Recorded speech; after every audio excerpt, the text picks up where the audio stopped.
तो आज हम भागवतम के 5वें स्कंद के 26वें अध्याय, जो कि आखिरी अध्याय है, उस पर डिस्कशन करेंगे, जिसमें नरक जो है, विभिन्न प्रकार के नरकों का वर्णन किया गया है। तो पहली बात यह है कि हम सारे नरकों का 28 नरकों का वर्णन किया गया है। हम सारे नरकों का वर्णन नहीं करेंगे। हम कुछ एक नरक जो हैं उनके बारे में डिस्कशन करेंगे। और मेरा आप सब लोगों को सुझाव है कि आप भागवतम का 5वें स्कंद का 26वां अध्याय पढ़िए और उसमें आप डिटेल में आप समझ सकते हैं नरकों के बारे में। और फिर गरुड़ पुराण में भी नरकों का और जीव जो है, जो उस समय प्रेत कहलाता है, उसकी क्या दशा होती है और कैसे कैसे वो विभिन्न प्रकार के नरकों का सामना करता है, इन सब का बड़ा विशद वर्णन है भगवान विष्णु द्वारा गरुड़ जी को। तो आप उसको भी आप लोग पढ़ सकते हो। तो सवाल नरकों का, हम नरक के भागी कैसे बन जाते हैं, अगर इस सवाल के ऊपर अगर हम विचार करें तो इसका उत्तर सिर्फ एक ही हो सकता है कि हम लोग बेसिकली मूर्ख हैं। जितने भी जीव, असंख्य जीव जो हैं, जितने भी घूम रहे हैं इस संसार के अंदर, सारे मूर्ख हैं सारे। क्यों मूर्ख हैं? क्योंकि बंधे हुए हैं पूरी तरह से, उरुदामनी बद्धा, बंधे हुए हैं, 3 गुणों से बंधे हुए हैं, अपने इंद्रियों से बंधे हुए हैं, मन से बंधे हुए हैं, परिवार से बंधे हुए हैं, समाज से बंधे हुए हैं, जॉब से बंधे हुए हैं, दुकान से बंधे हुए हैं। अपनी मर्जी से मतलब हिल भी नहीं सकते हम। ना मर्जी का खाना मिलता है, ना मर्जी के कपड़े पहनते हैं। फिर भी हम ये सोचते हैं कि हम स्वतंत्र हैं। फिर भी हम ये सोचते हैं कि हम अपनी मर्ज़ी के मालिक हैं। हम जो करेंगे, जो चाहेंगे वो करेंगे, हम पे कोई रोक नहीं जमा सकता। जबकि सच्चाई कुछ और है। सच्चाई कुछ और है। हम लोग बिल्कुल अशक्त और पूरी तरह से बंधे हुए हैं हम लोग। अगर हम आज़ाद ही होते, अगर हम स्वतंत्र ही होते, तो फिर हम 84 लाख योनियों में क्यों भटकते?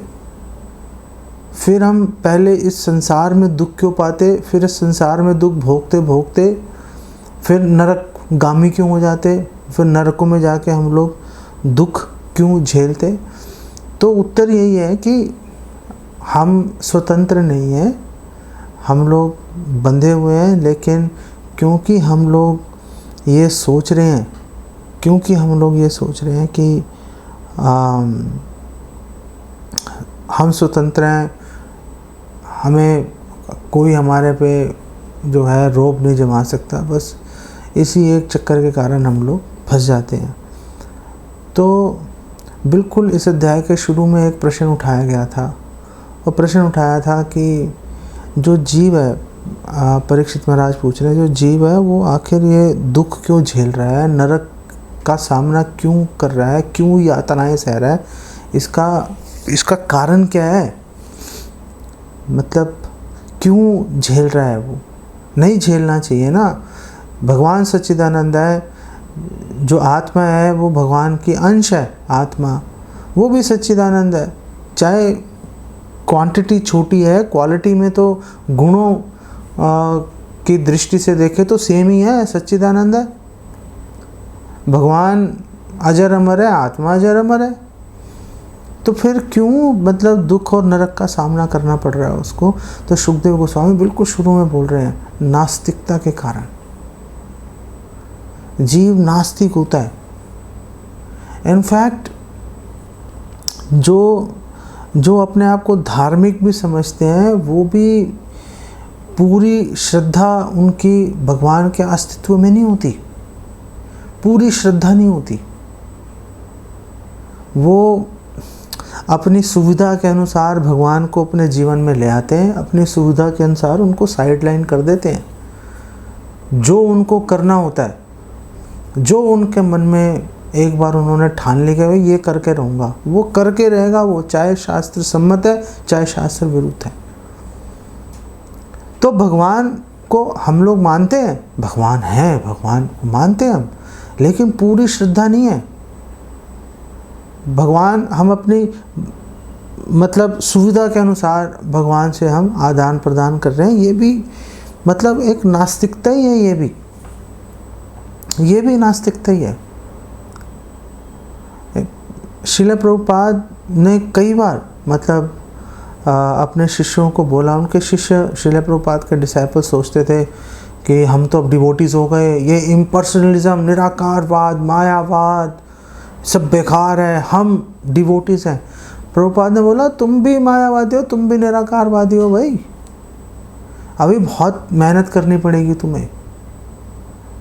तो सुखदेव गोस्वामी ने बोला नास्तिकता के कारण कि पहली बात भगवान है नहीं, दूसरी बात भगवान है वो हम अपनी मर्जी से करेंगे, वो हमें ज़्यादा दखल अंदाजी नहीं कर सकते, बात ख़त्म हो गई।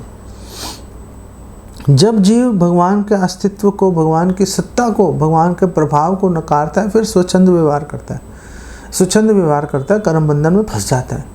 हाँ, कृष्ण बहिर्मुख है भोगवांछा करे, निकटस्थ माया तारे झपटिया धरी।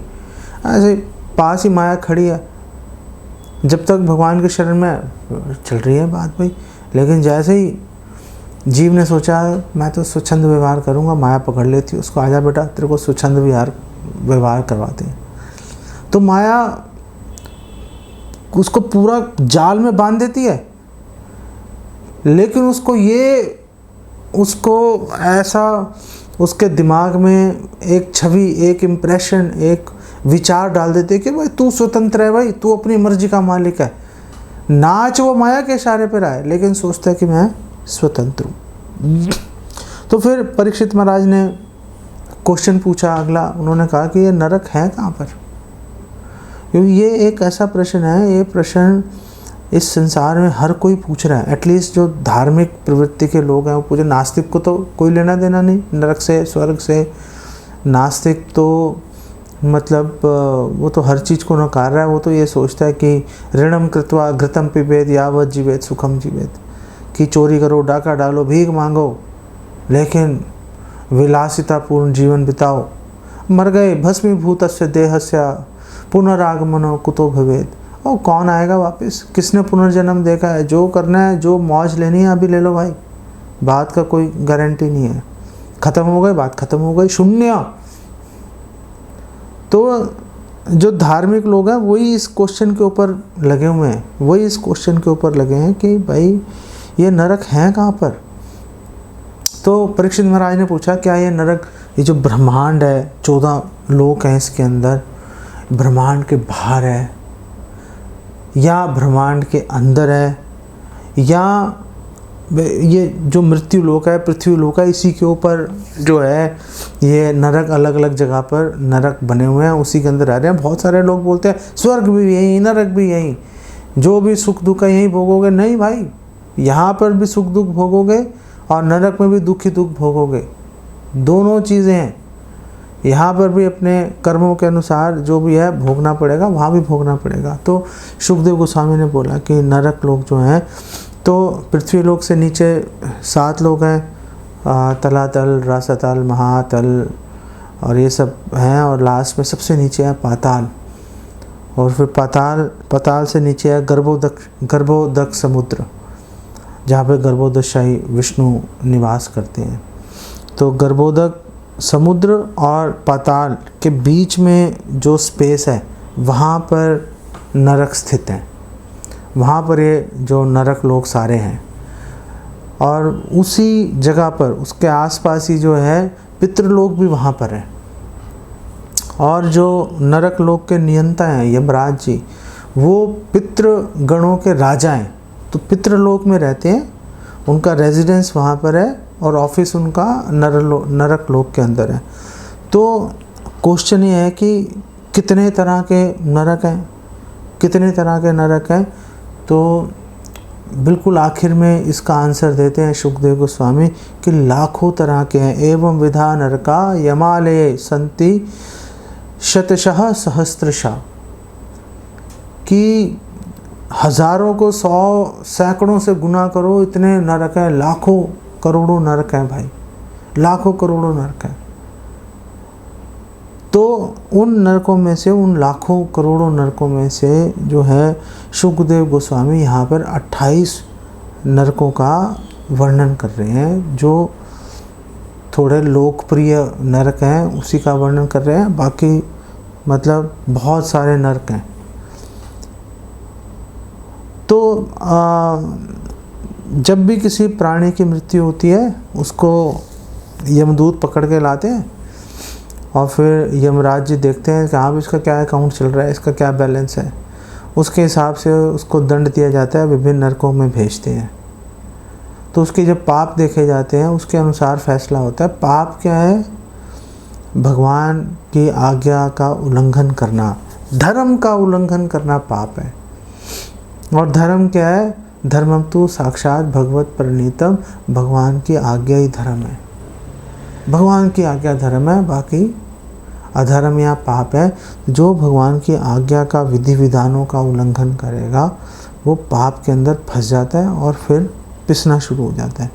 तो एक प्रश्न और उठता है, तो कई प्रश्न हम यहाँ पे उठाते जा रहे हैं एक के बाद एक। एक प्रश्न ये उठता है कि जब जीव है उसने चलो पाप की, गलती हो गई, पता नहीं था, पाप किया, अब पाप किया, पकड़ के ले गए उसको यमदूत। पहली बारी किया था पकड़ के ले गए और यमराज जी के पास पहुंच गए। यमराज जी रौद्र रूप में बैठे होते हैं। तो यमराज जी ने पूछा, हाँ भाई तूने ये किया था? तो हाँ जी हुजूर किया था। तो डालो इसको फलाने नरक के अंदर डाल देंगे और वहाँ पे यातनाओं पे यातनाएं सहेंगे हजारों वर्षों तक। तो वो जब यातनाएं सही तो चलो गलती करती थी, अब यातनाएं सह ली, उसका दंड मिल गया तो सुधरना चाहिए था ना, सुधरना चाहिए था। लेकिन हमारे समेत ही आप सब लोग देखो, मेरा नाम तो आगे है ही सब में, कि सब कुछ होने के बावजूद भी जीव जो है पाप पुण्य में फिर भी लगा रहता है। क्यों? अबे जब एक बार भाई सज़ा मिल गई, तूने करके देख लिया, पहले पता नहीं था, हमें तो पता नहीं था, कोई बात नहीं भाई, नहीं पता था, चलो सज़ा मिल गई आपको, अब पता चल गया आपको, अब सुधर जाओ। लेकिन जीव जो है वो फिर भी दोबारा से जेल से बाहर निकलेगा, दोबारा उसको मनुष्य योनि मिलेगी, फिर लग जाएगा पाप करने में, पुण्य करने में, पाप करने में, पुण्य करने में। तो ऐसा क्यों होता है? तो शुकदेव गोस्वामी कह रहा है ऐसा इसलिए होता है क्योंकि वो तमोगुण के वशीभूत होता है, पूरी तरह से तमोगुण से ग्रसित होता है। अकथनीय यातनाएं सहकर भी नहीं सुधरता जीव। आप उसका उदाहरण देख लो, जो जितने भी प्रिजन्स हैं, कारागार बने हुए हैं, सिर्फ हिंदुस्तान में नहीं पूरे वर्ल्ड के अंदर जितने भी कारागार, प्रिजन हाउसेस बने हुए हैं, जेल्स हैं, वहाँ पे आप देखो जो अंदर घुसता है वो शातिर अपराधी बन जाता है और बहुत कम लोग होते हैं बाहर निकल के सुधर जाते हैं। समाज भी मौका नहीं देता उसको वैसे। लेकिन इस जीव के संदर्भ में ये बात नहीं होती क्योंकि आइडेंटिटी पूरी गायब हो जाती है। ऐसे एक आदमी है, जेल गया, अब उसको ठप्पा लग गया कि अपराधी है, बाहर निकलेगा लोग उसको हेय दृष्टि से देखेंगे। जीव के संबंध में ऐसा नहीं होता। आप नरक गए, नरक से यातनाएं भोगी, फिर वो कुत्ते बिल्ली पेड़ पूड़ बन गए, धीरे धीरे धीरे मनुष्य योनि में आ गए, कोई आपको जज नहीं करेगा। आप जैसा काम करोगे उसके हिसाब से जजमेंट शुरू होती है, उसके हिसाब से जजमेंट होगी। लेकिन मतलब जैसे ये हम देखते हैं जेल के अंदर जो एक बार गया वो पक्का अपराधी बन जाता है, ऐसे ही जीव भी बार बार जेल जाता रहेगा, बार बार जेल जाता रहेगा, फिर भी उसके अंदर आसक्त रहता है, बार बार चोरी करता है, बार बार अपराध करता है। हम लोग अगर अपनी बात करें, दूसरों की तो चलो छोड़ दो, तो हम लोग घर में आ सकते हैं, घर वालों के बारे में सोचते रहते हैं, ना तो पूरी तरह से गृहस्थ है ना पूरी तरह से ग्रह में दिए हैं, बीच में कहीं झूल रहे हैं हम त्रिशंकु की तरह। परिवार के पोषण के बारे में सोचते रहते हैं, जाने अनजाने लोगों को कष्ट भी दे देते हैं हम। तो यहाँ पर सुखदेव गोस्वामी कह रहे हैं कि जो अपने घर में आ सकता है और जो परिवार के पोषण के लिए दूसरों को कष्ट दे रहा है, उसको रौरव नामक नरक में उसको जाना पड़ेगा, वहाँ पे यातना सहनी पड़ेगी। रौरव जो नरक है, वहाँ पे रूरू नाम का एक पशु पाया जाता है, एक जानवर होता है, सांप से भी ज़्यादा ईर्ष्यालु और घातक होता है, और वो नोच नोच के जो है जीव का मांस खाता है वहाँ पर, नोच नोच के। और यातना शरीर जो जीव को मिलता है, वो यातना शरीर ऐसा होता है कि उसकी दो क्वालिटीज़ होती हैं। पहली क्वालिटी ये होती है कि जैसे अभी आकर कोई आपको सुई चुभाएगा तो आपको जो दर्द होगा, आप यातना शरीर में वो सुई चुभाओगे तो 1000 गुना ज़्यादा दर्द होगा। वो यातना शरीर में सुई चुभाओगे तो ऐसे लगेगा किसी ने भाला मार दिया हो, ऐसे हृदय में छेद कर दिया हमारे, इतना दर्द होगा। और दूसरी खासियत ये होती है यातना शरीर में, गरुड़ पुराण में इसका वर्णन आ रहा है कि इस शरीर को आप जो है टॉर्चर करोगे तो एक लिमिट के बाद शरीर छूट जाता है, ख़त्म हो जाता है, शरीर मर जाता है, आदमी की मौत हो जाती है। आत्मा सूक्ष्म शरीर लेकर स्थूल शरीर से अलग हो जाती है। यातना शरीर के साथ ऐसा नहीं है, अनलिमिटेड दुख देते रहो उसको, अनलिमिटेड दुख देते रहो, कभी मौत नहीं होगी, कभी मौत नहीं होती। तो ये नरकों में, इसीलिए तो हमने देखा ना, कई फोटो में देखी आपने, कुंभी पाक है, उसमें तल रहे हैं तेल के अंदर, तो मर जाना चाहिए था, उसको मर जाना चाहिए था, नहीं मरेगा वो। यातना शरीर ऐसा शरीर मिला, उसको 1000 गुना ज़्यादा तकलीफ होगी, लेकिन मरेगा भी नहीं, जिंदा रहेगा, उसके अंदर पकोड़े बनते रहेंगे उसके। तो वहाँ पे रौरव नामक नरक है, उसके अंदर रहता है। रौरव से मिलता जुलता एक और नरक भी है, महारौरव। जैसे तमिश्र है, ऐसे ही अंध तामिश्र है। अंध तामिश्र क्या मतलब है कि इतना दुख देंगे कि दुख से अंधा हो जाएगा आदमी और अंधा होके भागेगा इधर उधर। तामिश्र में अंधा नहीं होता, अंध तामिश्र में पूरी तरह अंधा हो जाएगा वो दुख से। ऐसे ही रौरव, महारौरव। महारौरव के अंदर भी रूरू जो जीव है, पशु जो है, वो उसको काटेगा, उसका मांस नोच नोच के खाएगा, लेकिन बहुत ही ज़्यादा कष्ट मिलेगा रौरव के तुलना में अगर हम देखें तो। यहाँ पर एक जितने भी नरक हम देखेंगे उसमें एक बात बड़ी कॉमन सी एक निकल के आ रही है। जैसे हमने इसमें 26वें अध्याय में बताया कि जो ये जानवरों को, पशु पक्षियों को अकारण मारता है, तो नरक जाता है, तो वही पशु पक्षी वहाँ पे आ जाते हैं और फिर वो बदला लेते हैं उससे अपना, उसको मारते हैं फिर वो, और वो मरता नहीं। पशु पक्षी तो मर गए थे, ये मरता भी नहीं, मरता क्या ना करता, वो वाली बात हो जाती है। तो यहाँ पर एक पॉइंट ये आता है कि जिसने पाप किया, जिसने अत्याचार किया, वो तो चलो नरक गया ही, लेकिन जो उसको उसके पापों की सज़ा दे रहे हैं, दंड दे रहे हैं, वो भी तो नरक में पड़े हुए हैं, चाहे उनको नोच नहीं रहा कोई।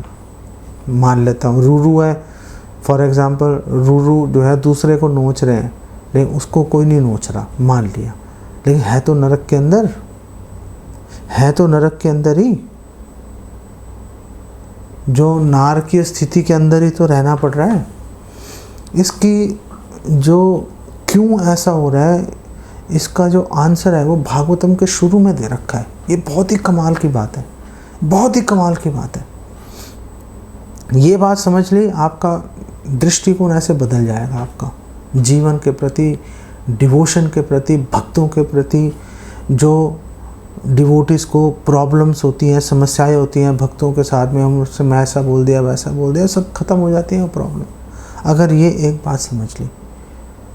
तो बात ये हो रही है कि जिसने पाप किए वो नरक में यातना भोग रहा है, लेकिन उसको यातना देने वाले भी तो नरक में है। वो थोड़े ना वो स्वर्ग से आते हैं 1 घंटे का ड्यूटी लगाने के लिए, वो भी नरक में पड़े हुए हैं। तो जब शुरू में भागवतम में हम चलते हैं, जब परीक्षित महाराज चक्कर लगा रहे थे अपने राज्य का और उन्होंने देखा कि ये कली जो है वो धर्म, बैल रूपी धर्म और गौ रूपी जो पृथ्वी है उनको मार रहा है, पीट रहा है, और 3 टांगें तोड़ दी उसने बैल की, धर्म की। तो उनके सामने ही मार रहा था। कली ने देखा, वह परीक्षित महाराज ने देखा अपनी आंखों से, चश्मदीद गवाह, आई विटनेस, अपनी आंखों से देख लिया कि हाँ भाई ये मार रहा है भाई, अपनी आंखों से देख लिया। फिर भी परीक्षित महाराज ने पहले तो कली को बंदी बना लिया गया, भाई मार पिटाई बंद होगी। पहले तो कली को बंदी बना के कोने में डाल दिया और सांत्वना दी, पृथ्वी देवी को, धर्म को सांत्वना दी, गाय और बैल को कि कोई अब कोई तुम पे हाथ नहीं उठा सकता, कोई चिंता का विषय नहीं है, मैं आ गया, मैं देखूंगा अपने, मैं राजा हूँ यहाँ का। तो परीक्षित महाराज ने धर्म से पूछा, ये तुम्हारा ये हाल किसने किया? आई विटनेस है परीक्षित महाराज, कितनी कमाल की बात है, आई विटनेस है, आंखों से देखा है होते हुए। फिर भी परीक्षित महाराज धर्म से पूछ रहे हैं कि तुम्हारा ये हाल किसने किया? और बैल रूपी धर्म ने बोला, मुझे नहीं पता किसने किया, मुझे नहीं पता किसने किया, ये मार रहा है मुझे, लेकिन क्लेश का बीज तो कहीं और है, मैंने कुछ किया होगा, और किसी को क्यों नहीं मार रहा, मेरे पीछे क्यों पड़ रहा है? ये क्लेश का बीज कहीं तो मैंने ही बोया होगा, कहाँ बोया था कुछ समझ नहीं आ रहा, मैं कह नहीं सकता कि ये मेरे साथ ऐसा क्यों हो रहा है। वहाँ पर ये पॉइंट निकल के आ रहा है, वहाँ पर ये बताया गया है भागवतम में कि ये तो बहुत अच्छा हुआ। परीक्षित महाराज ने बोला, परीक्षित महाराज ने बोला, मान गया आपको मैं कि आपने नाम नहीं लेके दिया इस कली का, कमाल कर दिया आपने भाई, मैं गदगद हो गया, आप जरूर धर्म हो, धर्म के अलावा ऐसा काम कोई नहीं कर सकता। अब परीक्षित महाराज ने बोला कि जो अत्याचार करता है उसकी सज़ा, और जो अत्याचारी को आइडेंटिफाई करता है कि इसने किया था, दोनों की सज़ा एक ही होती है, दोनों की सज़ा एक ही होती है, दोनों एक ही सज़ा के हकदार हो जाते हैं। कैसे एक ही सज़ा के हकदार हो जाएंगे भाई? वो पीट रहा था, ये पिट रहा था, पिटने वाले की सज़ा, पिटने वाले को पहली बात तो सज़ा मिलनी क्यों चाहिए, और फिर आप कह रहे हो एक ही सज़ा है, तो मतलब क्या पॉइंट है भाई इसका?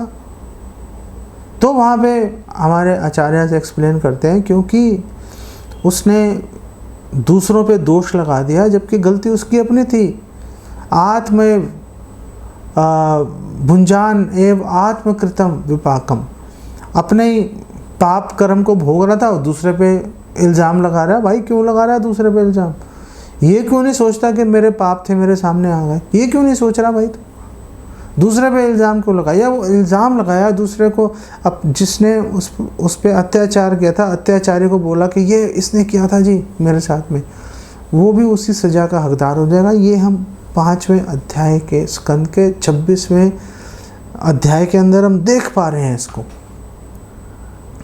कि मन में अगर बदले की भावना है, मन में बदले की भावना है, तो जहाँ जहाँ वो जाएगा, अत्याचारी पापी जहाँ जहाँ वो जाएगा हमें भी जाना पड़ेगा, क्योंकि हमारे हृदय में बदले की भावना है ना। हमने अपने हृदय में बदले की भावना को पाल लिया, बस हम भी वहाँ पे पहुँच के रहेंगे। वो इधर बैठा होगा, हम इधर बैठे होंगे, पहुँचेंगे वहीं पर, क्योंकि नहीं तो बदला पूरा कैसे होगा, नहीं तो बदला पूरा कैसे होगा। तो अगर हमने बाहर निकलना है इस संसार चक्र से, अगर हमने भगवान के धाम का रास्ता प्रशस्त करना है, खोलना है, उस पर दौड़ना है, तो हमें ये बदला लेने की प्रवृत्ति को त्यागना ही पड़ेगा। हम बदला लेने की प्रवृत्ति के साथ में हम आगे नहीं बढ़ सकते, हम आगे नहीं बढ़ सकते। ये बात हमेशा अपने दिमाग में पकड़ के चलना। तो आगे सुखदेव गोस्वामी ने बताया परीक्षित महाराज को जो वेदोक्त धर्म का पालन नहीं कर रहा, जो वेदों में धर्म विधि विधान बताए गए हैं, तो 80 पत्रक नामक नरक है, उसके अंदर जाके उसको रहना पड़ता है। और उसमें जितने भी वृक्ष हैं उसके जो पत्ते हैं तलवार के समान हैं, तीखे हैं। तो होता क्या है, जीव उसके अंदर खड़ा हुआ है, वो पीछे से यमदूत आएंगे, धाड़ धाड़ उसको कोड़े मारेंगे और उसको कोड़ों से बचने के लिए भागेगा इधर उधर। अब भागेगा चारों तरफ पत्तों से, जो है पेड़ हैं चारों तरफ उसके पत्ते निकले हुए हैं, उनसे टकराएगा, शरीर लहूलुहान हो जाएगा। भगवान कृष्ण भी भगवद गीता में कह रहे हैं, यह शास्त्र विधि में उत्सृज्य वर्तते काम कारता न स सिद्धिम अवाप्नोति न सुखम न पराम गति। कि जिसने शास्त्रों की विधि को त्याग कर अपनी मन मर्जी से काम किया, ये पापी बन गया ना स्वच्छंद। जिसने अपने मन मर्जी से कार्य किया, वो भैया अब तुझे सुख नहीं मिलेगा, अब तू न पराम गति, परम गति नहीं मिलेगी, नरक गति मिलेगी। अब तू नरकगामी हो गया भाई, अब तो नरकगामी हो गया। जो सरकारी अफसर हैं, जो खून चूसते हैं लोगों का, लोगों से नाजायज पैसा लेते हैं, रिश्वतें लेते हैं, उनके लिए भी एक नरक स्पेशल बना रखा है वहाँ पे। और उनको वहाँ पे जैसे गन्ने की मशीन में गन्ने को निचोड़ा जाता है, ऐसे उनको भी उधर ऐसी मशीनें बनी हुई हैं जिसमें कि उनको निचोड़ा जाएगा। जो व्यक्ति भोजन को अकेले बैठ के खा जाता है, किसी भूखे को, ज़रूरतमंद को नहीं देता, तो कृमि भोजन नामक नरक में गिर जाएगा। वहाँ पे बहुत बड़ा गड्ढा होता है, उसमें असंख्य कीड़े होते हैं और उस कीड़ों के अंदर एक कीड़े बन के हम भी गिर जाएंगे। तो क्या होता है, वो कीड़ा दूसरे कीड़ों को खाता है, दूसरे कीड़े उसको खा रहे होते हैं, एक दूसरे को खाते रहते हैं। ये कृमि भोजन नामक नरक है कि हमने किसी को खिलाया नहीं, हमने गाय को नहीं खिलाया, किसी भूखे को नहीं खिलाया, जो मिला खुद ही खाए जा रहे हैं। एक भक्त के ऊपर ये एप्लीकेबल नहीं होता, क्योंकि भक्त तो बेसिकली भगवान को भोग लगा के खा रहा है, इसलिए एक भक्त पे कभी उसका प्रभाव नहीं आता। और भगवद गीता 3:9 के अंदर भी भगवान कह रहे हैं, यज्ञार्थात् कर्मो अन्यत्र लोकोयम कर्म बंधना तदर्थम कर्म कौन्तेय मुक्त संगा समाचरा। कि अगर आप यज्ञ अर्थात अगर आप भगवान के लिए, भगवान का नाम है यज्ञ, अगर आप भगवान के लिए कर्म करोगे तो कभी आपको ये नरकों का सामना, कभी बुरे आपको स्थिति का सामना नहीं करना पड़ेगा। लेकिन अगर आप अपने लिए करोगे तो फिर कर्म बंधन में फंसना पड़ेगा। भगवान के लिए अगर कर्म करोगे तो फिर मुक्त संगा, तो फिर आप मुक्त हो जाओगे और बाहर निकलोगे। ये बात तो आप सबने सुनी है कि पुरुष मक्खन के समान है, स्त्री आग है, तो फ्री मिक्सिंग नहीं होनी चाहिए, आपस में स्वच्छंद व्यवहार नहीं होना चाहिए, पुरुष को अलग रहना चाहिए, स्त्री को अलग रहना चाहिए, विशेषकर भक्तों के अंदर, विशेषकर भक्तों में। और अगर मक्खन आग के पास आएगा, आग का कुछ नहीं जाएगा, मक्खन पिघल के ख़त्म हो जाएगा। यही बात नरकों में 26वें अध्याय में बताई है कि जो व्यभिचार करते हैं, जो कि पर स्त्री गमन कर रहे हैं, या स्त्री पर पुरुष गमन कर रही है, पराये पुरुष के साथ संग कर रही है, वो तो ऐसा नरक है जहाँ पर स्त्री को एक बिल्कुल एक लोहे की मूर्ति है पुरुष की, और एकदम धधक रही है, लाल सुर्ख, उससे उसको लिपटाया जाएगा। व्यभिचार कर रही थी, ले लिपट, और पुरुष को इसी तरह से बिल्कुल लाल सुर्ख धधकती हुई स्त्री की मूर्ति से लिपटाया जाएगा। ले भाई, अब तो सुख ले ले इसका। शूद्रों के लिए भी विशेष प्रावधान है नरक के अंदर। अब शूद्र कौन है? हमारे शास्त्रों में बोला है कि कलो शूद्र संभवा, कलयुग में सारे शूद्र हैं। जब उनका संस्कार होंगे विभिन्न तरह के, वो जब शास्त्रों का पालन करेंगे तो शूद्र वृत्ति से ऊपर उठ जाएंगे। लेकिन अगर जैसे भी हम अब कितनी बड़ी फैमिली में पैदा हुए उससे फ़र्क नहीं पड़ रहा, सभी शूद्र हैं, चाहे ब्राह्मण कुल में जन्म ले लिया, चाहे शूद्र परिवार में जन्म लिया, सारे शूद्र हैं। अब अगर शूद्र मानसिकता के साथ जन्म ले लिया, अब हमने अपनी चेतना को ऊपर नहीं उठाया, अब हम वैष्णव नहीं बने, तो अगर हम अपनी चेतना को ऊपर नहीं उठाया तो देहांत के बाद, मृत्यु के बाद उसको ऐसे समुद्र में फेंका जाता है जिसमें मल, मूत्र, थूक, पस इत्यादि घृणित पदार्थों से भरा पड़ा है, और जो जीव है उसको वही उन पदार्थों को खा के हज़ारों साल तक जीवन चलाना पड़ता है। नरोत्तम दास ठाकुर भी यही कह रहे हैं, कर्म कांड ज्ञान कांड केवल विषेर भांड, अमृत बलिया ये बा खाए, कि ये जो ज्ञान कांड कर्म कांड, इसी को जो अमृत के समान, ये है तो विषैले, लेकिन हम सोचते हैं ओ ये तो अमृत के समान है, खा लेते हैं उसको। नाना योनि सदा फिरे, विभिन्न योनियों में चक्कर लगाएगा, कदर या भक्षण करे। कदर का मतलब है जो चीज़ नहीं खानी चाहिए, खराब, गंदी, घृणित है, घृणित वस्तुएं खाता है, तार जन्म अधा पाते आए, उसका जीवन बेकार हो जाता है, नीचे नरक में गिर जाता है, और नरक में भी गिरेगा तो वहीं जाएगा जहाँ पे उसको यही मलमूत्र इत्यादि उसको खा के अपना जीवन चलाना पड़ेगा। तो इससे शिक्षा क्या मिल रही है? इससे शिक्षा मिल रही है कि हम लोगों को अगर चलो भगवान से प्रेम नहीं हो रहा, कम से कम नरक से बचने के लिए तो अपनी चेतना को ऊपर उठाओ, अपनी चेतना को ऊपर उठाओ। हमें भरसक प्रयास करना चाहिए ऊपर उठने का, वैष्णव, अच्छा वैष्णव बनने का, ब्राह्मण के गुण अपने जीवन में लेके आने के लिए।